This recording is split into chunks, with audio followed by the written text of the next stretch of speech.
You like that? You like that? How can you not be in the top 10 of your profession? No, let's say top 20, but still be one of the highest paid in the history of your field. All right, folks, today we are diving into an intriguing story of how Kirk Cousins managed to pull off one of the biggest heists in NFL history. Join me as I uncover how Kirk Cousins managed to fleece a few teams and the rest of the NFL. We are going to talk about Kirk Cousins' journey into becoming one of the highest paid players ever, from humble beginnings to making history. This video is going to illuminate the groundbreaking deals that made Kirk Cousins the first player to ever truly secure an all-guaranteed bag. Cousins, a seasoned NFL quarterback, has climbed his way up the ranks to become one of the highest paid players in league history. His journey is truly a testament to hard work, dedication, and strategic negotiation skills that set him apart from the rest. So, how do we begin this? We begin at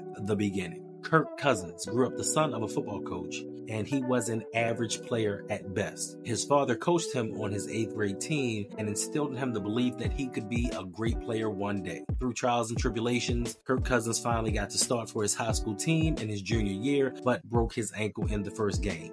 This did not at all stop Kirk from attaining his dreams. He led his high school team to the playoffs for the first time, even though this team had not been in existence for a very long time. Cousins was not highly recruited out of high school. He got an offer from Michigan State and accepted it because that was one of the few offers that he could get. Even with the competition from highly touted recruits and a future NFL star, Cousins won the starting job in his sophomore year. In his junior year, he led the team to an 11-win season and then returned for his senior season. In 2011, Kirk's final year at Michigan State, he threw for 3,300 yards, 10 touchdowns, and only 10 interceptions. He was named to the second team Big Ten team while taking the Spartans to the first Big Ten championship game. And he did all of these things by battling heavy competition at the quarterback position, and he came out on top. Never being one that was really spectacular, he was solid and got the job done. This had Kirk Cousins' hopes extremely high going into the NFL draft. Feeling like he had done everything that he could, Kirk believed that he would possibly be a second-round pick with his body of work doing all the talking. He just led a new coaching regime to back-to-back 11-win seasons before leaving the school.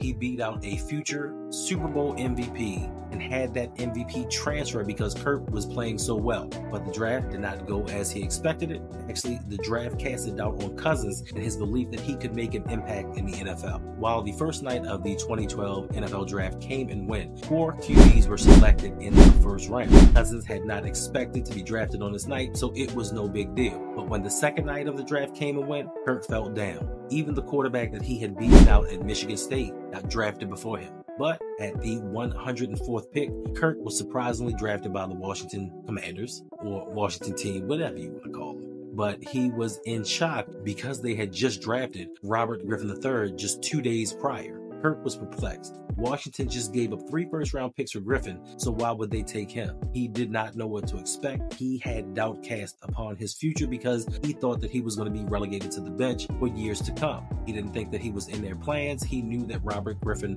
was clearly the leader of this team. But unfortunately, during the season, a knee injury versus the Ravens would change the course of Cousins' NFL career. Finally becoming a starter in 2015, he led the Commanders to the NFC East title and the playoffs. Now, this is where things get very, very interesting. Through his first 4 seasons, Cousins made less than $1 million per season. But after 2015, Kirk would become the gold standard for getting paid in the NFL. With the Washington Commanders and Kirk Cousins unable to agree on a long-term deal, Washington decided to franchise Kirk for $20 million for the 2016 season. After another stalemate in contract negotiations, Washington franchise tagged Cousins again, giving him a substantial raise. So for the 2017 season, Kirk got paid $24 million. Just like in 2016, it was all guaranteed. So now for 2 years of work, that is $44 million for the team to go 15, 16, and 1 and not make the playoffs either year. By contrast, Cousins made less than $4 million in his first 4 seasons, then made 11 times that in the next 2. This is the narrative that seems to follow Kirk around every season. Gets paid big money, seems to fall or fail when the lights are the brightest. Not a bad QB, not a great QB, not really anything special. He gets the job done. He is not going to lead your team or possibly be the reason that your team gets over the hump. He is going to give you solid play. Is that worth all of that money? Apparently, other teams believe this to be so. So the very next season, with technically the franchise tag not being an option for a third year in a row, Washington and Cousins decided to go their separate ways. Now, this is really when Kirk Cousins would become a legend and make NFL history. Now we have entering the Minnesota Vikings. Coming off of a 13-3 season, the Minnesota Vikings figured that the Case Keenum, Sam Bradford, Teddy Bridgewater trio could only take this team but so far. So Minnesota went out and signed Cousins to a 3-year, $84 million fully guaranteed contract. Yes, you heard that correctly, $84 million fully guaranteed.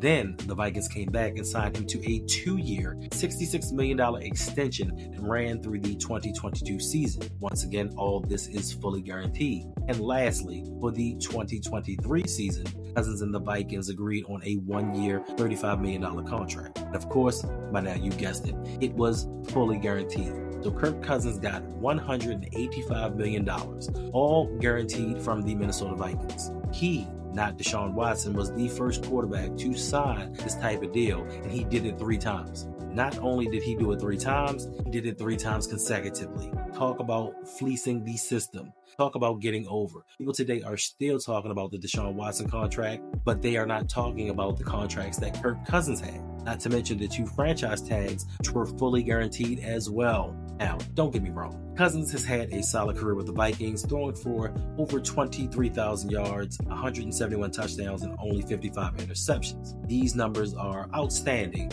but how did this translate into winning? It really didn't. Cousins had a record of 50-37-1 with only 1 division title won, 2 playoff appearances, and 1 playoff win. This, in my opinion, is not worth it, especially since the team that he inherited was 13-3 the year before he joined. Now, to add to this, during the 2023 season, things got a little bit complicated. While playing in his 8th game, Cousins tore his Achilles tendon. This complicated matters because now you have this 35-year-old quarterback whose future is in doubt. Yes, the Vikings want to re-sign him. Yes, Justin Jefferson wants him back as his quarterback. But how do you re-sign him and how much money do you give him for an aging quarterback coming off of his season-ending injury? And has not been the winner that you thought he was going to be when you signed him the first time. But while the Vikings were twiddling their thumbs, waiting around to find out or figure out what they were going to do with Kirk Cousins, another team emerged as a front runner in signing Kirk Cousins during free agency. And that team offered more guaranteed money, if you can believe that another team is going to offer more guaranteed money than Minnesota could, because they've already given him everything and more. But the thing that kind of complicated this situation was the Minnesota Vikings had planned on drafting a quarterback. I don't think Kirk Cousins, especially what he went through in college, wanted to go through another QB competition, especially with his age. He may have been feeling a little bit insecure, but something he did not want to do. So this